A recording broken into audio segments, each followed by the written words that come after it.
হাতে একটু সময় পেতেই চলে গেছিলাম আনন্দের আউটলেটে কিছু বই কিনবো বলে। ভেতরে গিয়ে কিন্তু সত্যি বেশ কিছু পুরনো প্রিন্টের বই পেলাম, যেগুলো অনেক কম দামে আমি পেয়ে গেলাম।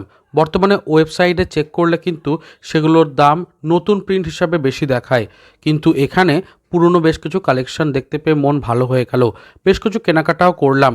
এবং এই আউটলেটটা মুর্শিদাবাদ জেলার বহরমপুর শহরে যে আউটলেট রয়েছে সেটা খুব সুন্দরভাবে সজ্জিত, দেখতে খুব ভালো লাগে। শরদিন্দু অমনিবার সবকটাই রয়েছে এবং অন্যান্য সত্যি সমগ্র থেকে শুরু করে বাকি সবটাই কিন্তু সুন্দরভাবে সাজানো রয়েছে। প্রচুর বই রয়েছে এবং আমার মনে হয় আনন্দের আউটলেটে যাওয়া একটা আলাদাই আনন্দ। তোমরা কি মনে করো সেটা জানাবে। আর তাছাড়া জানাই যে নিচে দেখো, আমি একটা লিংক দিয়েছি, সেখানে কিন্তু তুমি ক্লিক করলে আনন্দ থেকে কী কী শপিং করেছি সেটাও পেয়ে যাবে। তাহলে সেটা দেখো। আর কেমন লাগলো এই ভিডিওটা জানিও। এখন চলি, টাটা।